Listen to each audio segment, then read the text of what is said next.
ঠান্ডা খান। বুঝলাম না ঠিক। খুব সহজ, প্রিয় মানুষের সাথে প্রিয় জিনিস দিয়ে পরিচিত হওয়া। ঘুষও বলতে পারেন, আরো সহজ করে বলতে পারেন দ্রুত কাজ হওয়ার জন্য বাড়তি উপহার। আমি ঘুষ খাই না। ও তাহলে ও খাবে, খাবা না বাবা? খাবো। হ্যাঁ, গুড। শোনেন, শিশুরা সরল, অগমত করে ভাবতে পারলে পৃথিবীর ৮০% সমস্যার সমাধান হয়ে যাবে। হত্যা, খুন, রাহাজানি নিশ্চিহ্ন হয়ে যাবে। মানুষের দূরত্ব কমে যাবে। এই যেমন ধরেন আপনার সঙ্গে আমার যে একটা দূরত্ব, সেটা কমে যাবে। আপনি দূরেই থাকেন, সেটাই ভালো। দেখেন, গণতান্ত্রিক দেশে মানুষই প্রধান, মানুষই সব কিছু। গণতান্ত্রিক দেশে মানুষ মানুষের কাছাকাছি থাকবে, মানুষ মানুষের সাথে মিশবে। আমি গণতন্ত্রের পক্ষের লোক, গণতন্ত্রকে টিকায় রাখতে চাই, এবং আমার গণতান্ত্রিক অধিকার হচ্ছে আপনার কাছাকাছি যাওয়া।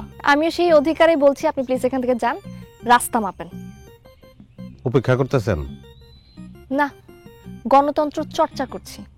আপনার অনেক জ্ঞান এবং সুন্দর করে কথা বলেন। হ্যাঁ, আর আপনি খুব সুন্দর করে তেল মারেন, কিন্তু আপনার পেশার সাথে না আপনার এই কথাবার্তার একদমই কোনো মিল নেই। আমি শিক্ষিত, কিন্তু আমার কোনো সার্টিফিকেট নাই। সোজা বাংলায় বলতে পারেন আমি সচেতন, স্বাভাবিক, আবেগপ্রবণ। আমি হাসান। সামনে আগান প্লিজ, আপনি এখন ডিস্টার্ব করতেছেন আমাকে। হাসান কাউরে ভোলে না, আপনার সঙ্গে আমার বারবার দেখা হবে, বারবার ফিরে আসবো। বাবা যাই।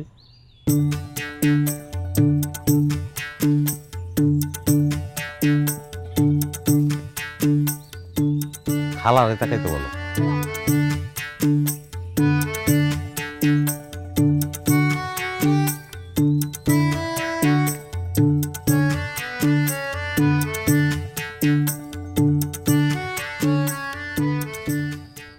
চন্দ্রের বাতি রে, কি আলো দেখাইলি আমারে। এই হাসান ভাই, দোকান খোলো, চাল দাও।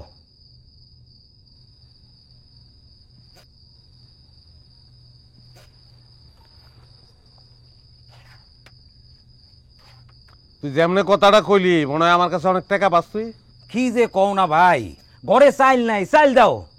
আর তুমি দোকান বন্ধ করে বেঞ্চের মধ্যে শুয়ে আছো কে? গাঞ্জা খাইছাও নাকি? থাপড়ে কানের পর্দা ফাটাই পেলাম।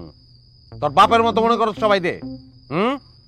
তোর বাপে যেমন গাঞ্জা খায়, মদ খায়, ঘুষ খাইতে গিয়ে ধরা খেয়ে চাকরি গেছে, মদ গাঞ্জা খেয়ে জমি জমা যা ছিল সব কুয়াইছে, আর সে মিসকিন সাজছে।